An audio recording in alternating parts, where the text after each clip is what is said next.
Auspician este programa. Linda en el pasado, linda en el presente, linda para siempre. Buenos Aires, la ciudad más linda del mundo.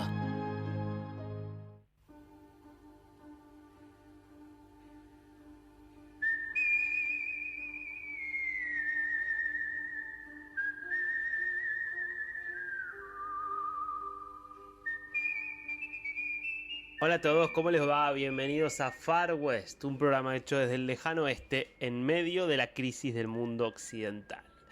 Y aquí estamos, hemos atravesado ya prácticamente todo este año 2025 compartiendo este espacio de reflexión que ya está terminando ya su segunda temporada. Hemos podido conversar con mucha gente muy interesante en este 2025. Que podamos tomarnos un ratito para recapitular, repasar algunas de esas entrevistas más interesantes, que más nos dejaron pensando y que yo creo que más nos van a servir para ver lo que se viene en este 2026 que está por comenzar en unas semanitas nada más. 3 entrevistas con 3 pensadores españoles. La verdad que no es que dijimos, bueno, hoy vamos a tomarnos un ratito para repasar lo que nos dijeron los pensadores españoles que hemos entrevistado. No, la verdad es que da la casualidad de que son españoles quienes han pensado algunas de estas dimensiones clave de la gran crisis occidental. Y vamos entonces a tratar a repasar justamente esos testimonios. Y lo vamos a hacer de la siguiente manera. El primero de los testimonios que vamos a analizar y a repasar habla de un hecho que fue sin duda uno de los hechos a nivel internacional más relevantes de este 2025, que fue la muerte del Papa Francisco y todo lo que implicó el proceso de consagración de un nuevo Papa, de un nuevo jefe de la Iglesia Católica, y lo aprovechamos en su momento para reflexionar acerca de lo que está pasando con la Iglesia en el mundo, de lo que pasa con la religión en Occidente, de qué es lo que nos está mostrando el funcionamiento interno del Vaticano acerca de esa crisis. Y me parece fue un testimonio muy interesante el que pudimos obtener y es uno de los ejes sin dudas de la crisis de Occidente, por eso vamos a arrancar por ahí. Vamos a hablar luego de un problema que es particularmente acuciante en Occidente, aunque no es solo occidental, pero que quizás sea el problema más grave de todo, el que más compromete el futuro de nuestra civilización y que tiene una relación con el primero, es decir, con cierta crisis de la espiritualidad occidental, y tiene que ver con la crisis de la natalidad, que yo creo que en este 2025 nos ha impactado en todo el mundo por la dimensión de los datos de caídas brutales de la natalidad que nos auguran un futuro no muy lejano de sociedades absolutamente envejecidas y cada vez más inviables, ¿no? Y por último, en ese declive de la civilización occidental, obviamente uno de los grandes temas es el ascenso de otras civilizaciones, y aquí la más importante es la civilización china, sin dudas, que es hoy la civilización llamada realmente a competir con mucha fuerza con Occidente. Y vamos a hablar entonces un poco desde ese lugar de lo que es esa competencia entre China y Estados Unidos como dos grandes potencias, una la gran potencia oriental, otra la gran potencia occidental, y entender algunas de las claves de por qué esta competencia, que en este 2025 llegó a niveles realmente brutales, es una competencia que lamentablemente, cuando uno analiza punto por punto, como lo hicimos en la entrevista que van a escuchar ahora, es una competencia que no luce nada bien para Occidente. Estás escuchando Far West con Darío Mizrahi.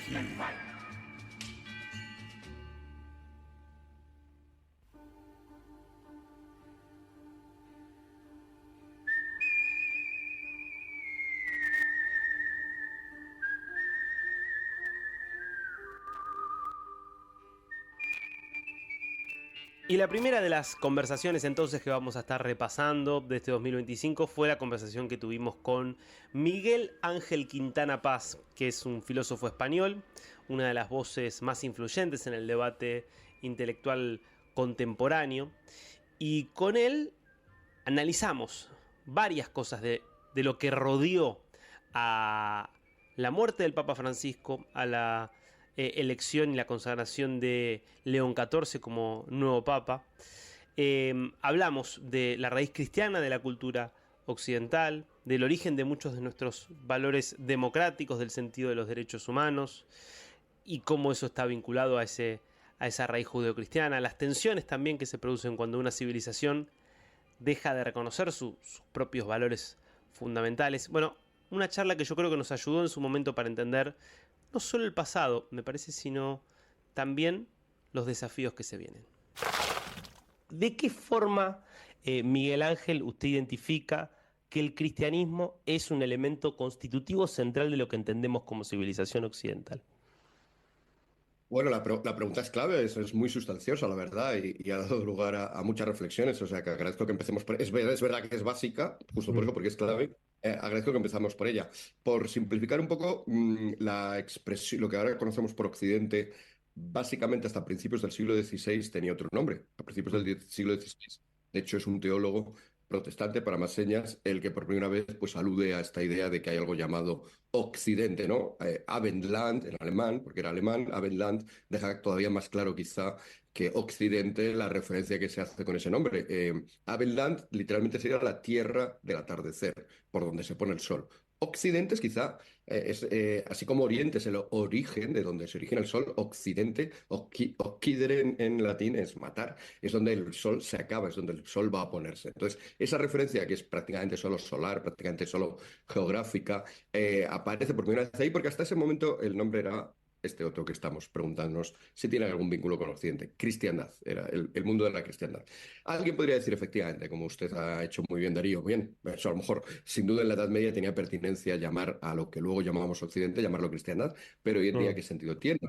Cifras. Es verdad que las cifras de ateísmo y de agnosticismo, excepto en algún país puntual, estoy pensando en la República Checa, dentro de lo que sería, insisto, Occidente, ¿no? O sea, Europa, América, las cifras de ateísmo en general son todavía inferiores a las cifras de creyentes en el cristianismo, que aunque han respecto a tiempos anteriores. Aquí en España, por ejemplo, están todavía por encima del 50%, poco por encima del 50%, pero todavía por encima del 50%. Y en América en general se mantienen más sólidas, aunque es verdad que ha habido tránsitos ahí entre el catolicismo y los evangélicos, especialmente en Centroamérica, pero bueno, en general todavía se mantiene. Pero aún así uno podría decir, bueno, aunque eso sea así, esto que voy a decir no es pertinente para Argentina, que sí que tiene en su constitución la presencia del catolicismo, pero en otros muchos, como por ejemplo España, se especifica que no, que se quiere un Estado no confesional. Y dado que la vida pública, dado que la política, dado que el gobierno está organizado de una manera no cristiana, ¿por qué llamarlo o vincularlo todavía con el cristianismo?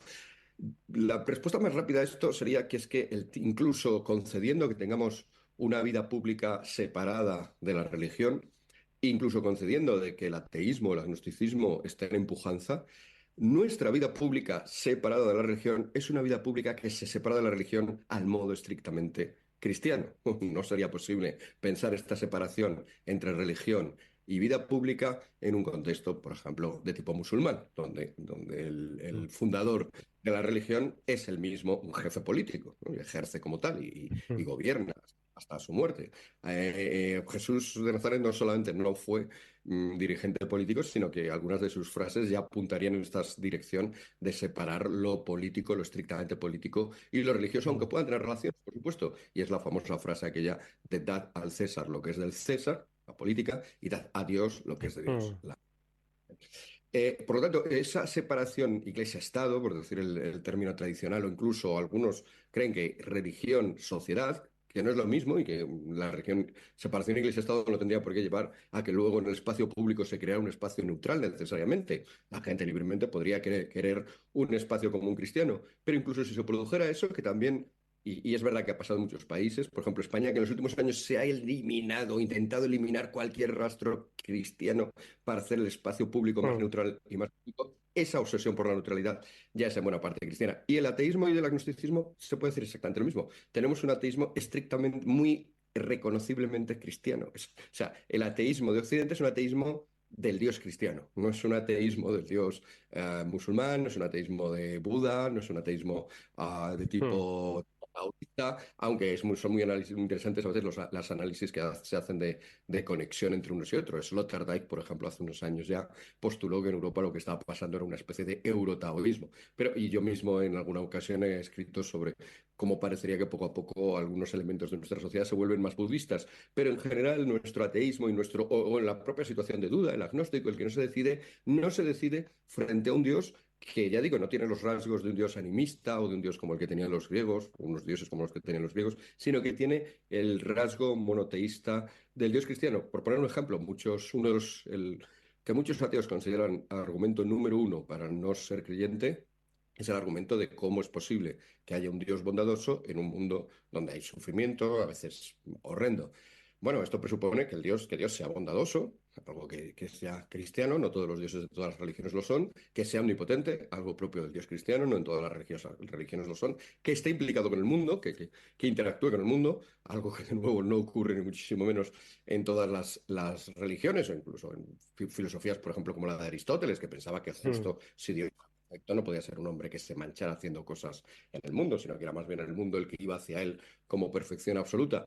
Y por lo tanto, bueno, y esa idea también de que eso, de un Dios al cual de alguna manera le duele, le incompatibiliza, el sufrimiento humano le niega de alguna manera, eso también es específicamente cristiano. Otros dioses pueden perfectamente decir, bueno, que ellos están ocupados en eso, en ser dioses, y que igual que las víboras o los pajaritos del campo pues mueren y a veces tienen problemas, pues los hombres, dado que somos mortales, pues eso es lo nuestro, ¿no? Que estemos sufriendo cosas, ¿no? No afectaría el sufrimiento humano a la creencia en esos otros dioses. En el caso del ateísmo, si me permites la expresión paradójica, cristiano, o sea, los ateos que lo Mm. son respecto al cristianismo, eso es muy evidente, ¿no? Y muchos de los otros argumentos que utilizan también. Por lo tanto, desgraciadamente, hace tiempo Benedetto Croce, un filósofo italiano, escribió, porque él no era creyente, pero escribió un texto que creo que es muy significativo en este sentido. Decía, ¿por qué no podemos no decirnos cristianos? ¿No? Incluso cuando intentamos separarnos de los cristianos, ya estamos haciéndolo al modo cristiano.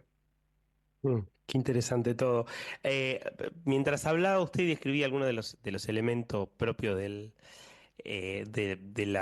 cristianismo y lo que el cristianismo le lega a la cristiandad o al mundo occidental, a mí se me venía a la cabeza un elemento que yo veo hoy constitutivo de la civilización occidental y que no está presente por lo menos en las principales civilizaciones alternativas a Occidente, que es la idea de una sociedad centrada en el individuo. El valor supremo, por lo tanto, de la vida individual, que es condición sine qua non para que pueda haber surgido un concepto como el de derechos humanos o mismo el de la democracia liberal tal cual conocemos, que son ajenos a otras y que de hecho generan mucho ruido y mucho conflicto en otras civilizaciones. Primero, si esa idea de una sociedad centrada en el individuo o en el valor supremo de la vida individual, ¿de qué forma, digamos, usted lo vincula con eso cristianismo? Y si además, ¿hasta qué punto cree que es efectivamente un rasgo distintivo de la civilización occidental o es algo que está también presente en otras? Sí, estoy de acuerdo. Quizá ese individualismo en un momento determinado se ha vuelto loco, ¿no? Que es lo que decía Mm. Chesterton que pasaba a todas las herejías, que eran ideas cristianas, válidas, legítimas, pero que de repente las sacas de su contexto y por sí solas se vuelven locas, ¿no? Porque empieza a ser pues algo que no tiene conexión con nada más y se exagera. Y esto podríamos decir que ha pasado con el individualismo, ¿no? Con centrarse en el individuo. Yo creo que más que la expresión individuo, me gusta la expresión persona. ¿Por qué? Mm. Porque aparte de que tiene una resonancia teológica evidente, ¿no? En el cristianismo, Dios es las tres personas de la Trinidad, porque la persona presupone eso, relación con el otro. ¿No? El individuo, si te fijas desde un punto de vista meramente etimológico, es individuo, el que no se puede dividir, es como un átomo pues, que se caracteriza por no ser otro átomo y por estar aislado. Es una visión del ser humano que me parece un poco reductiva. Yo creo que los seres humanos nos caracterizamos por ser personas. La persona, antiguamente en latín, la palabra se utilizaba para la máscara con la cual salían los actores al escenario, porque, bueno, a veces tenían que hacer de varios personajes y según la Mm. máscara que llevar podían cambiar de un personaje a otro, o por ejemplo, los personajes de mujeres, dado que las mujeres no actuaban. Bueno, la máscara presupone ya eso, la presentación ante el otro, la relación con el otro, el cómo soy yo con el otro. Y eso es un poco la persona, ¿no? Esos son, por cierto, también las personas de la Trinidad,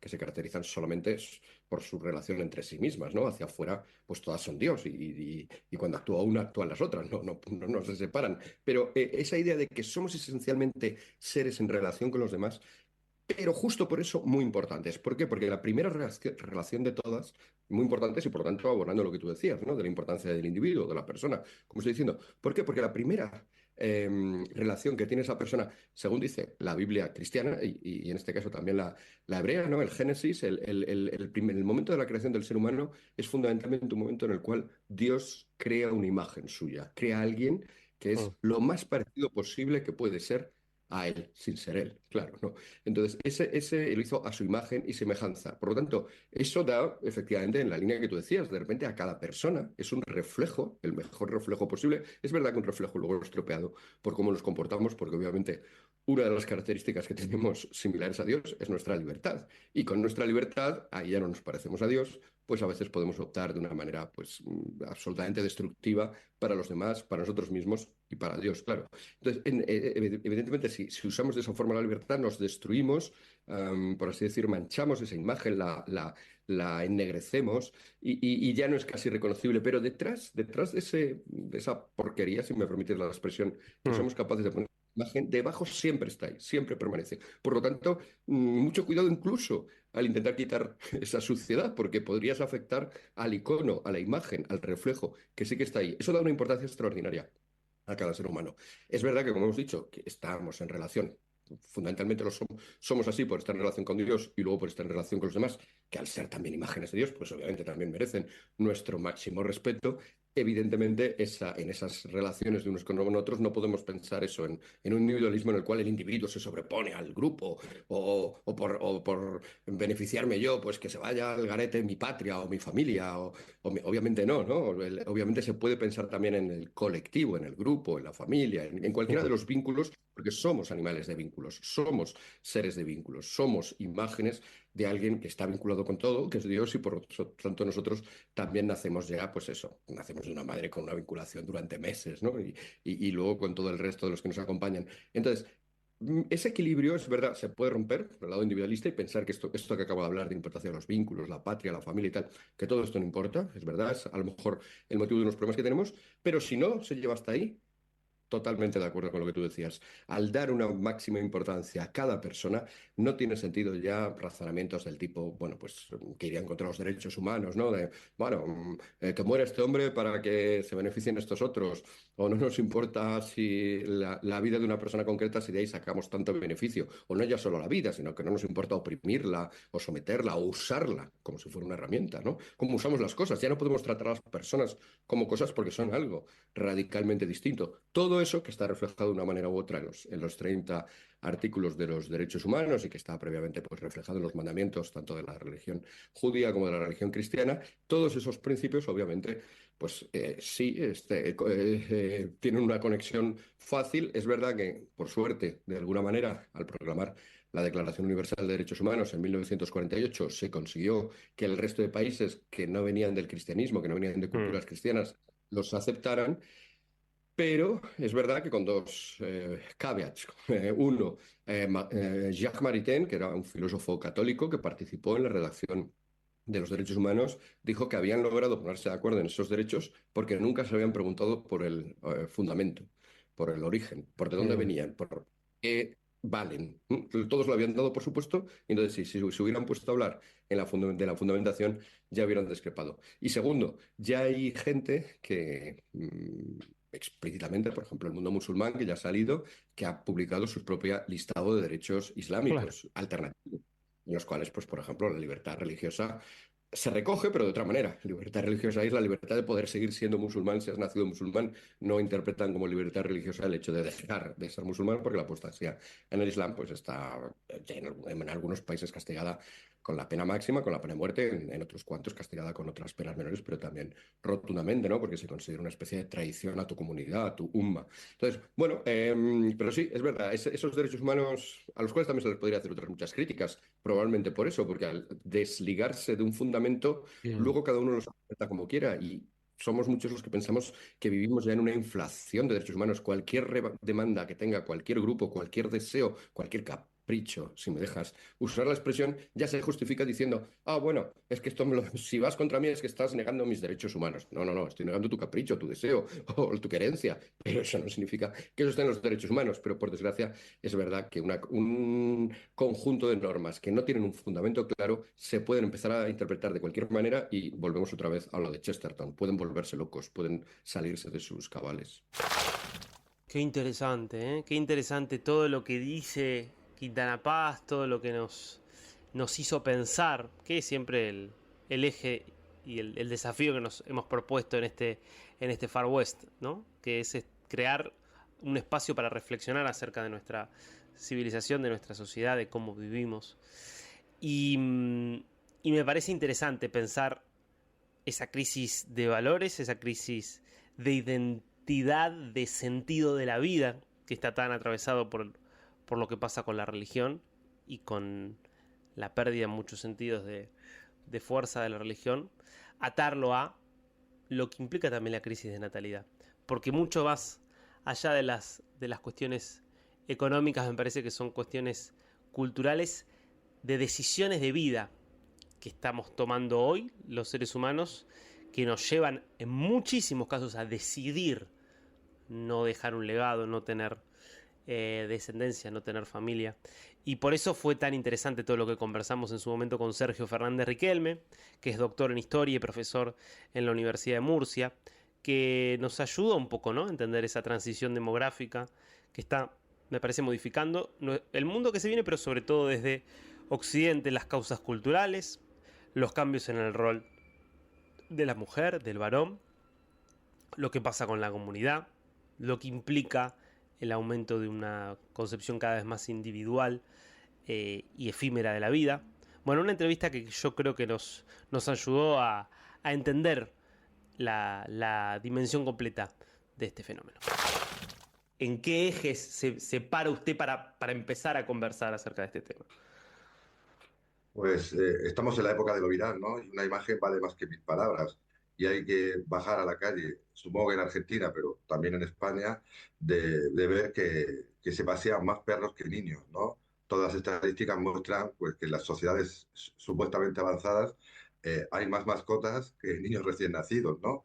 Y esa sería una primera imagen. Y la segunda sería ver una fábrica de pañales que tradicionalmente pensamos que fabrican para bebés y estamos viendo que fabrican para personas mayores, ¿no?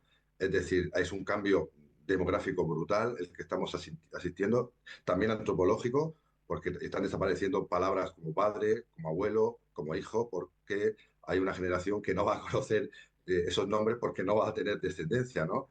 Y esas palabras tan hermosas o tan trágicas, dependiendo de la novela que leamos, pues desaparecen como muchas cosas a nivel tanto cualitativo como cuantitativo, pero es un hecho tremendo del que creo que la sociedad no se da cuenta, pero tiene implicaciones no solo macrosociales, las pensiones, la educación, sino pues, cuestiones muy microsociales que nos afectan día a día, ¿no? Veremos en los próximos años a qué nos lleva esta tendencia y sobre todo también las reacciones que se están produciendo, porque hay países, hay movimientos, hay tendencias que hablan de volver hacia atrás, hacia las familias tradicionales, a la protección de la maternidad, hasta el punto tan paradójico que un señor llamado Elon Musk está haciendo una cruzada por tener hijos, ¿no?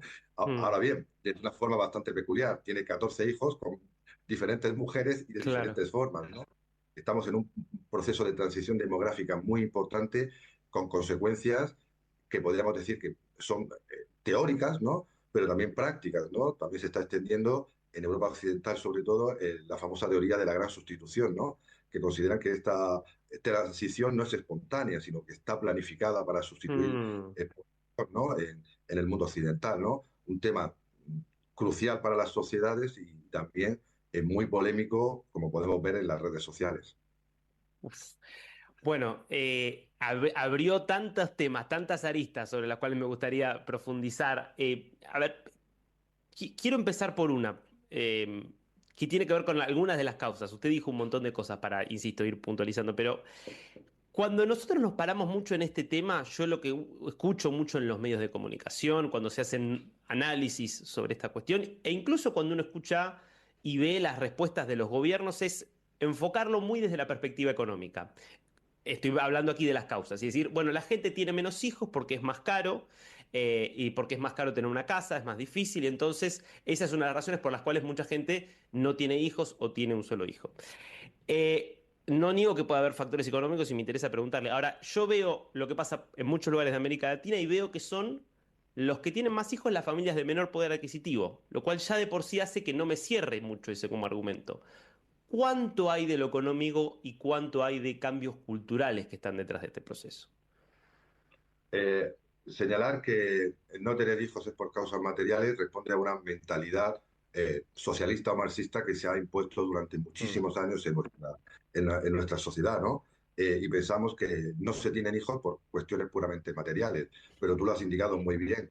Eh, las familias con más hijos pertenecen a rangos socioeconómicos muy bajos, ¿no?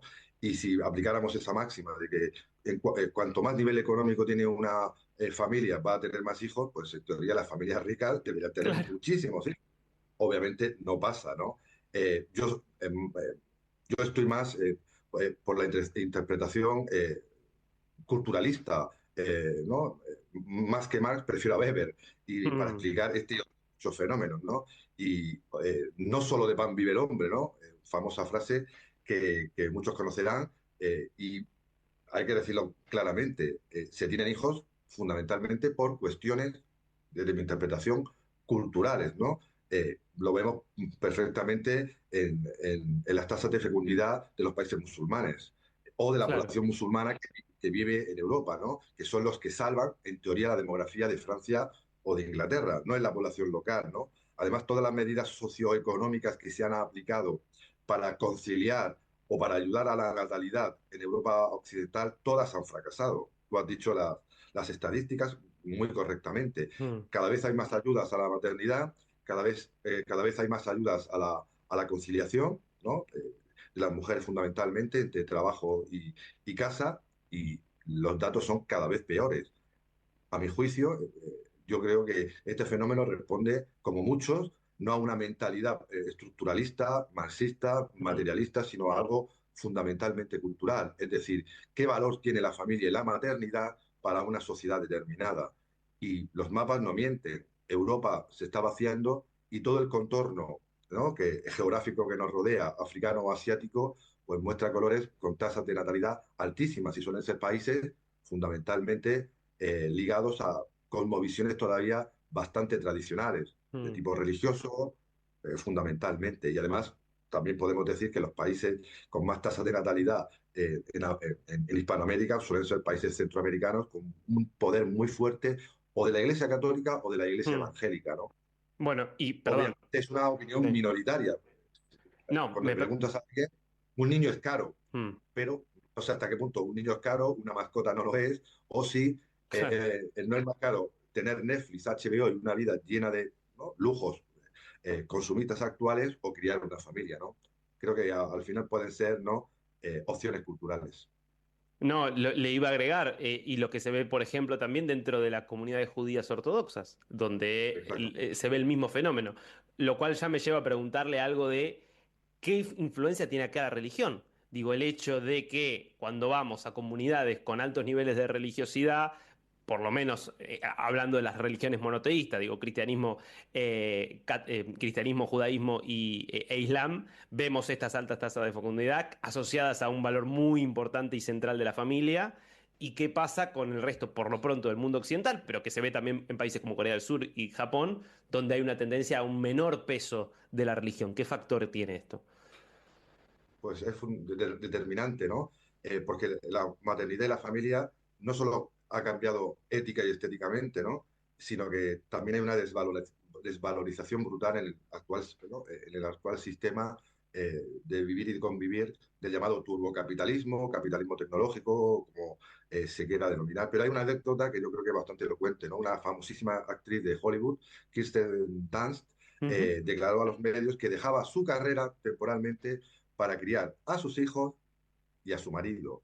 ¿Qué pasó? Pues que las redes sociales se inundaron de Mm, supuestas feministas negándole su opción vital, cultural, moral, ética o religiosa, porque era una traidora a la causa estructural de la lucha contra las mujeres, perdón, de las mujeres contra pues, el llamado mm, heteropatriarcado, que no suele existir, ¿no? Suele existir en países de otras latitudes, ¿no? Pero claro, la religión tiene un papel muy importante, sobre todo situando el papel de la mujer, porque obviamente no puede haber natalidad sin mujeres que deseen tener hijos. Y en este caso, Occidente ha provocado, como es obvio y notorio en los últimos años, un proceso de liberación, de integración total o parcial de la mujer en el mercado de trabajo y además ha indicado que volver al hogar o conciliar el hogar es algo también a superar, ¿no? Yo mm, creo que no se ha llegado a un punto intermedio, ¿no? Se ha pasado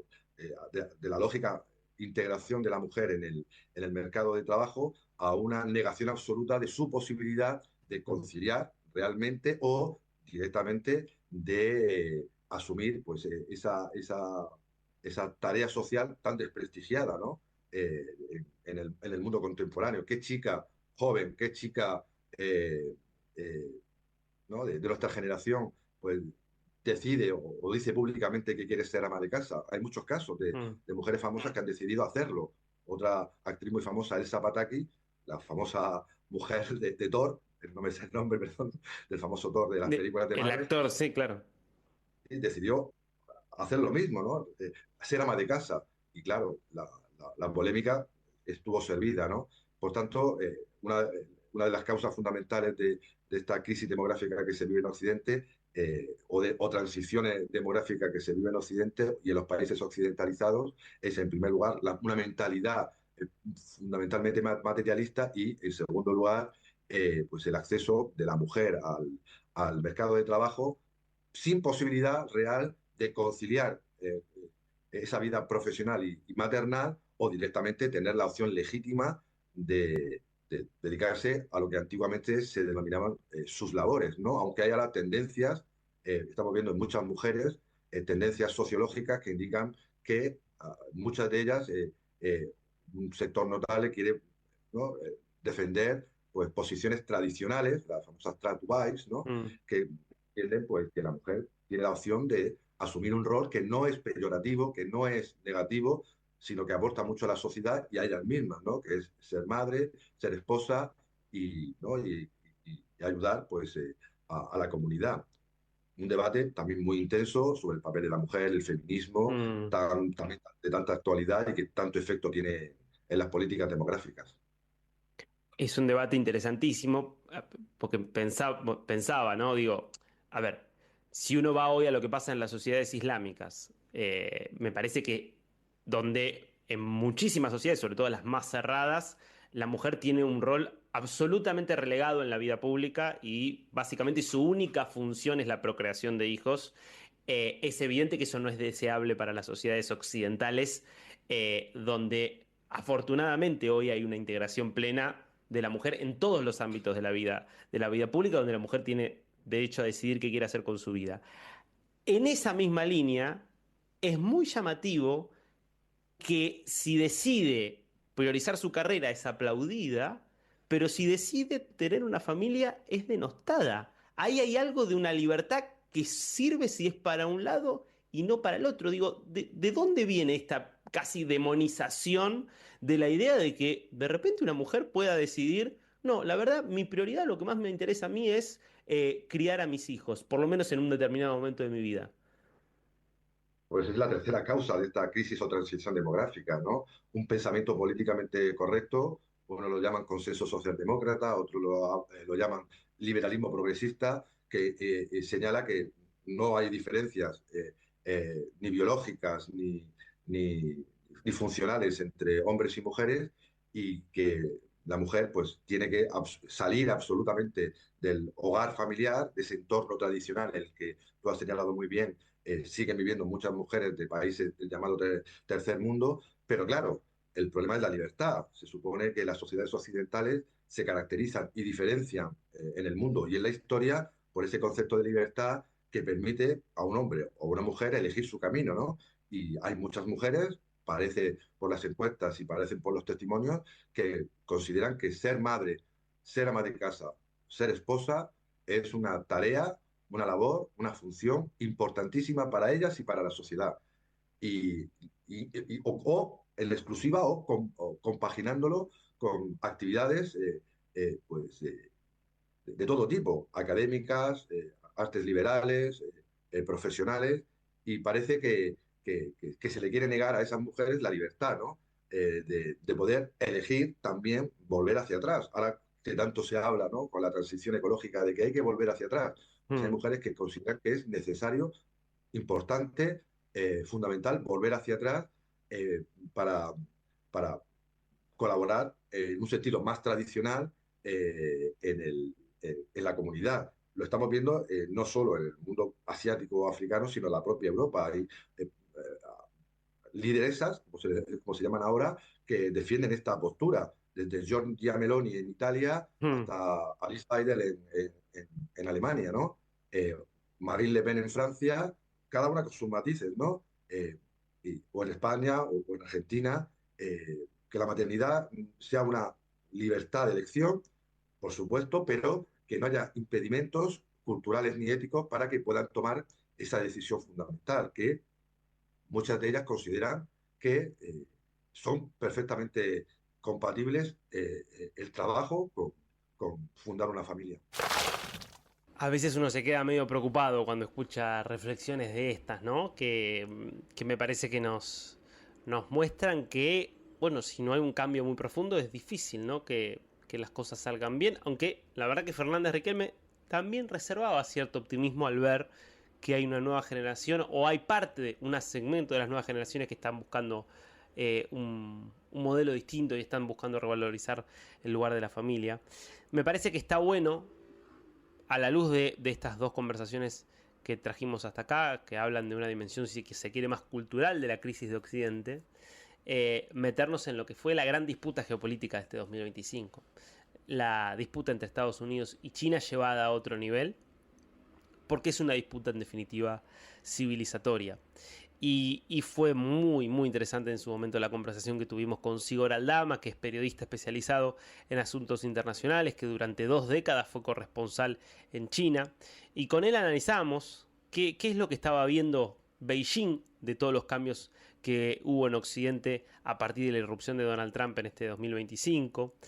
Y que nos ayudó a entender por qué tal vez China está mejor preparado que Estados Unidos para resistir una competencia que es cada vez mayor. ¿Cuáles son los factores también en los que se cimenta el éxito del modelo chino y todo lo que implica la mirada de alguien que es formado en la cultura occidental, pero que durante 20 años trabajó, vivió y estuvo allí presente en China, entendiendo perfectamente desde adentro cómo es ese gigante que está probablemente llamado a ser la futura gran potencia mundial, incluso más allá de Estados Unidos. ¿Qué es lo que ve China? Y me estoy refiriendo aquí al gobierno chino, a las autoridades que toman decisiones en China, de estas idas y vueltas que hizo Donald Trump y de las medidas que en definitiva termina imponiendo. Bueno, he tenido ocasión de hablar con diferentes ciudadanos chinos, algunos con responsabilidades, otros ciudadanos de a pie, y todos coinciden en señalar que ya se esperaba en esta situación. Y eso es porque la guerra comercial de Donald Trump no empieza ahora en su segundo mandato, sino que arrancó en el primer mandato que tuvo. Allá en el año 2018 ya impuso los primeros aranceles a China, ya declaró esa guerra que no solo fue comercial, también fue una guerra tecnológica. Seguramente muchos recuerden, ¿no?, de lo que pasó con Huawei, El 5G. el gigante tecnológico, eso es, de China bueno, pues al que expulsó del mercado estadounidense y trató de expulsar también del mercado de muchos otros países aliados de Estados Unidos, ¿no? Entonces, en este tiempo, en el tiempo en el que Joe Biden ha estado de presidente de Estados Unidos, ha sido interesante ver que Biden no retiró los aranceles que había Mm, impuesto Donald Trump. Y Donald Trump en la campaña electoral ya advirtió de que iba a imponer un arancel del 60% a todos los productos chinos, con lo cual en Pekín ya sabían cuáles eran las intenciones, por mucho que, bueno, pues a Trump al final muchas veces no se le toma en serio, ¿no? Porque habla mm, de esta forma, muchas veces lanza ideas que son completamente descabelladas, pero sabían que en el caso de los aranceles iba en serio, porque ya lo había hecho. Entonces, en China lo que han hecho ha sido prepararse, mm. diversificando, buscando nuevos mercados, buscando una relación más estrecha con el sur global, que es muy importante para China. Y ahora yo creo que vamos a ver también un acercamiento entre China y la Unión Europea. Lógicamente, Estados Unidos es un mercado muy importante para China y las empresas Mm. bueno, que vendan en Estados Unidos van a sufrir. Por ejemplo, no sé, en el comercio electrónico, si pensamos en AliExpress, en Temu, en Shein, son empresas que van a estar muy afectadas porque sobre todo tienen su mirada en el campo, en el mercado occidental y ahora con unos aranceles que en este momento ya veremos cuando, Claro. cuando se emita esto, ¿no? Ya veremos cuál es, ¿no? Pero de momento estamos en el 145% de aranceles. Si ya el 60% que anunció durante la campaña electoral se antojaba como algo, una locura, pues el 145% es una forma de echar a los productos chinos del mercado estadounidense. Y yo ahora, bueno, el presidente del gobierno de España ha coincidido que está de viaje en Vietnam y en China. Y era un viaje programado, pero que ha coincidido con todo este estallido de aranceles y por lo tanto tiene mucha más importancia este viaje tanto desde la perspectiva de China como desde la perspectiva europea, porque se ve como una posibilidad o un primer paso en ese acercamiento que se puede dar entre Europa y China. Al fin y al cabo, bueno, Estados Unidos está declarando la guerra comercial no solo a sus rivales como China, sino también a sus aliados. Y es la primera potencia mundial, por supuesto, pero va a poder declarar la guerra a todo el mundo, a amigos y a enemigos. Eso es algo de lo que China se puede aprovechar. Y yo creo que leyendo la prensa de China, uno se da cuenta de que algunos empiezan a verlo como una oportunidad para estrechar los lazos con ese mundo que empieza a estar ya un poco harto de Donald Trump, de esas idas y venidas, como has dicho tú. De hecho, la estrategia discursiva de China es muy interesante. Digo, China oficialmente lo que está haciendo es decir, Estados Unidos está rompiendo las reglas del comercio internacional, está rompiendo las reglas de la Organización Mundial del Comercio, y la embajada china en los Estados Unidos difunde videos de Ronald Reagan, es decir, básicamente un emblema del pensamiento conservador estadounidense defendiendo el libre comercio y en contra de los aranceles. Digo, muy en línea con esto que vos estás planteando de hoy China presentándose como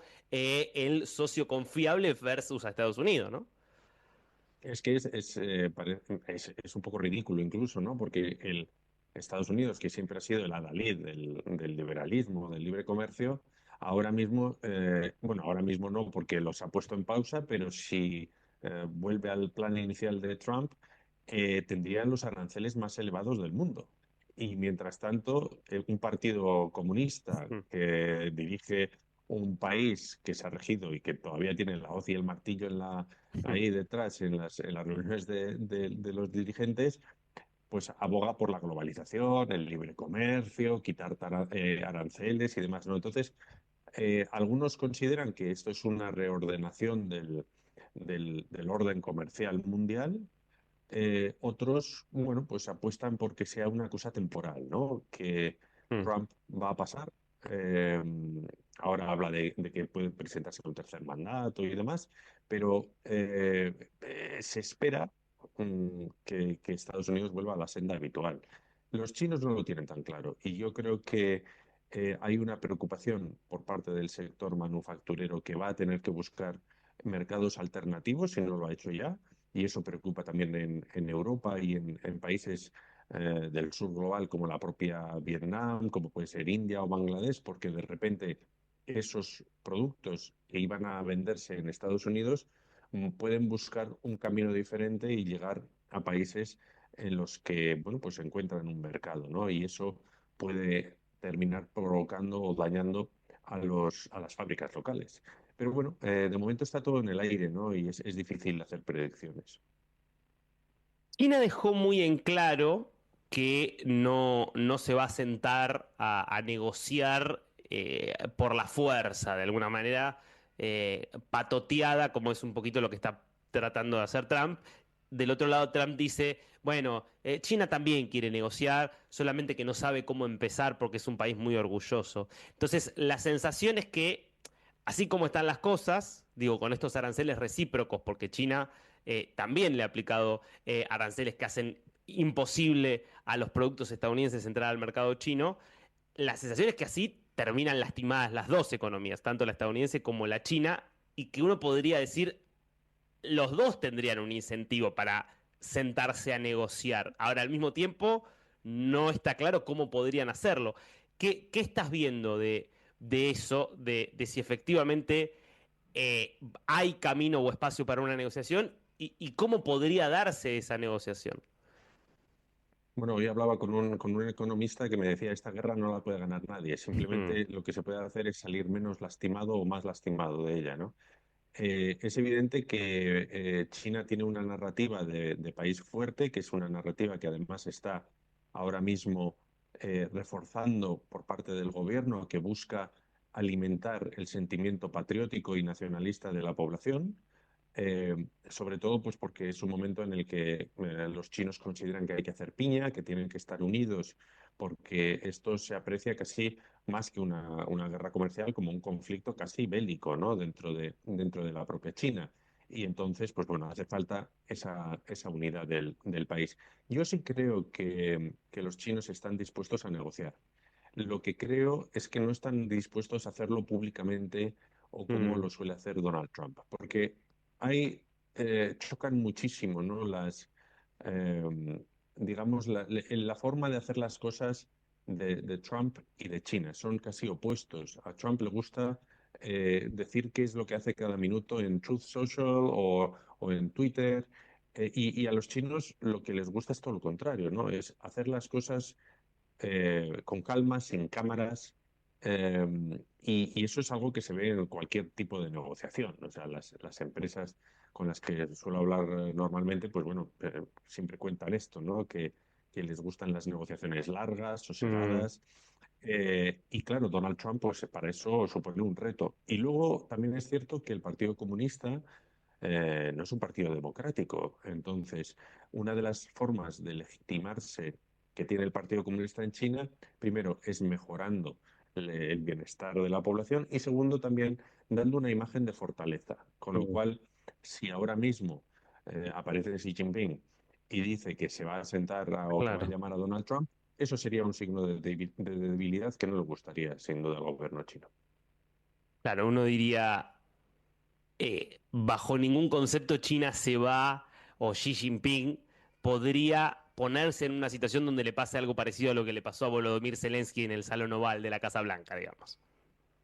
Por supuesto. Y además hay que recordar que los chinos tienen eh, muy imbuido, ¿no? En su propia mentalidad el siglo de humillación que sufrieron a manos de las potencias Mm, extranjeras después de las guerras del opio con Reino Unido. Y eso es algo que, aunque no lo han vivido, lógicamente, porque fue hace mucho tiempo, se les recalca una y otra vez desde que son muy pequeñitos y por lo tanto una una capitulación, ¿no? Frente a un presidente que muchos consideran ridículo como es Donald Trump, sería una humillación nacional que no pueden Mm. permitirse y por eso, mientras otros países no tienen tanto reparo en sentarse a negociar o incluso en hacer concesiones inmediatamente para que Donald Trump evite esos aranceles, China lo que dice es nosotros vamos a luchar hasta el final.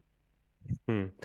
A ver, más allá, digamos, de la cuestión más coyuntural de lo que está pasando en estos días y de esta disputa muy, muy personalizada, está claro que Estados Unidos decidió hace tiempo que China es su principal rival geopolítico y que es un rival al que hay que contener de mínima. Por eso mismo, como antes planteabas, Biden continuó algunas de las políticas que había iniciado Trump en su primer mandato respecto de China y en algunos casos hasta profundizó otras.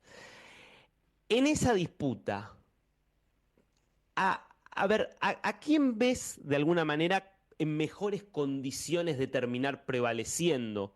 ¿A quién ves, y digo, pensando un poquito a mediano y largo plazo, en condiciones, digamos, más sólidas como para terminar mejor parado, aún pagando costos altos?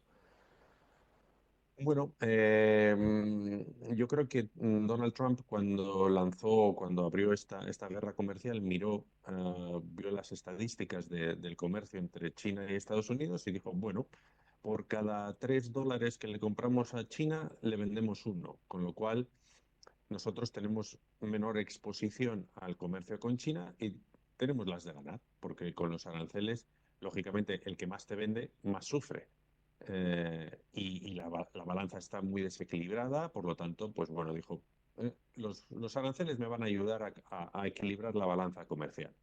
Luego, también hay una guerra tecnológica de esa contención que has mencionado y que los líderes chinos critican porque dicen, bueno, podemos coexistir en el mundo, ¿no? No tiene por qué ser siempre Estados Unidos la potencia hegemónica que salga ganando, ¿no? Eh, y a largo plazo yo creo que Estados Unidos puede salir perjudicada. Y para eso tengo que explicar que el principal problema es que Donald Trump lo que quiere es equilibrar la balanza comercial y conseguir que las empresas que se fueron de Estados Unidos para producir en países más económicos regresen a Estados Unidos. Pero yo creo que esa parte es imposible, porque realmente, y ha sucedido algo parecido en Europa, el tejido productivo se ha destruido, no contamos con la mano de obra bueno, pues adecuada para volver a ponerlo en marcha. Y luego además no somos ni tan productivos ni tan competitivos y muchas veces ni siquiera tenemos la tecnología tan avanzada que utiliza China y que se está extendiendo ya a países como Vietnam, Mm. Indonesia o India. Entonces, a largo plazo, lo que ha conseguido Donald Trump eh, tratando de contener a China y poniéndole tantas barreras, es que China se dé cuenta de que tiene que desarrollar sus propias tecnologías sin Mm. depender de otros países exteriores. Entonces, así, le han puesto barreras para acceder a los chips. ¿Qué ha hecho? Desarrollar los suyos propios. Le han puesto barreras para muchos otros asuntos tecnológicos, ¿no? Pues ¿qué hace?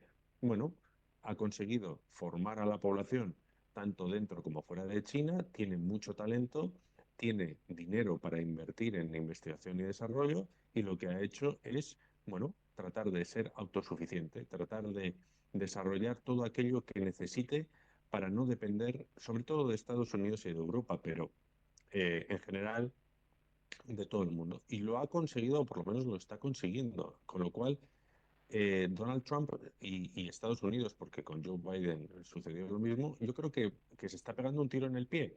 Si antes China decía, bueno, yo voy a comprar estos componentes o esta tecnología de Estados Unidos porque me cuesta menos que desarrollarla por mi Mm. cuenta.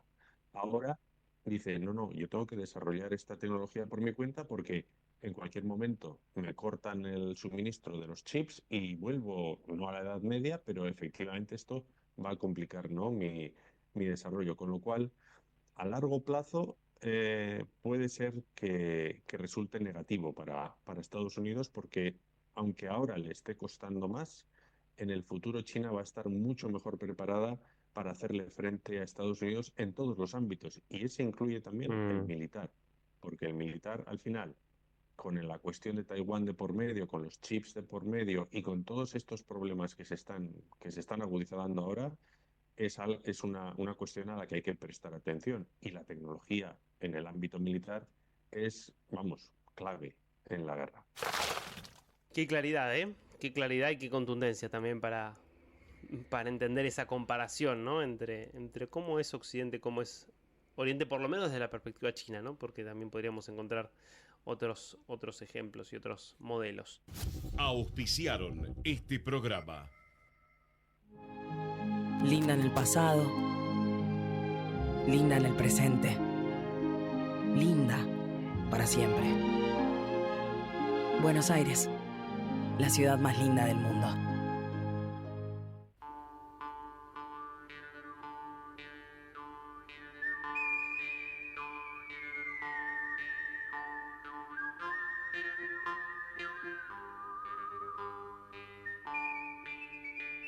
Espero que les haya interesado, que hayan disfrutado de este repaso de 3, me parece, de los diálogos más interesantes que tuvimos en este 2025, que creo que nos ayudaron en su momento a entender qué es lo que está pasando hoy en el mundo, qué es lo que está pasando hoy con Occidente, y que creo que repasados así, de forma conjunta y de esta manera, bueno, tienen, me parece, de alguna forma una mirada, nos ofrecen una mirada aún más amplia de lo que está pasando.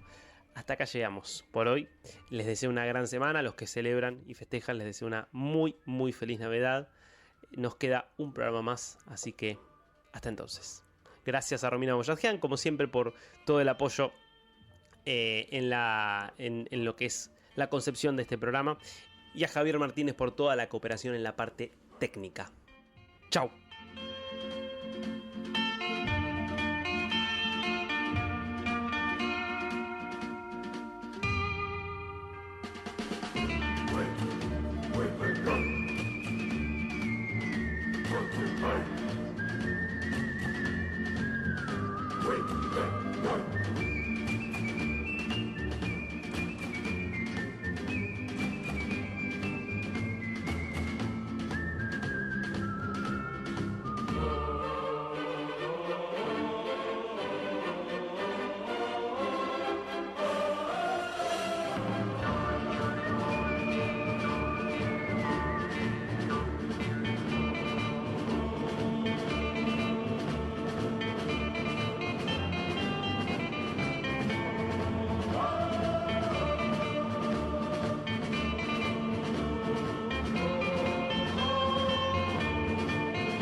Desde Buenos Aires, transmite LRI 224, AM 1220, Ecomedios,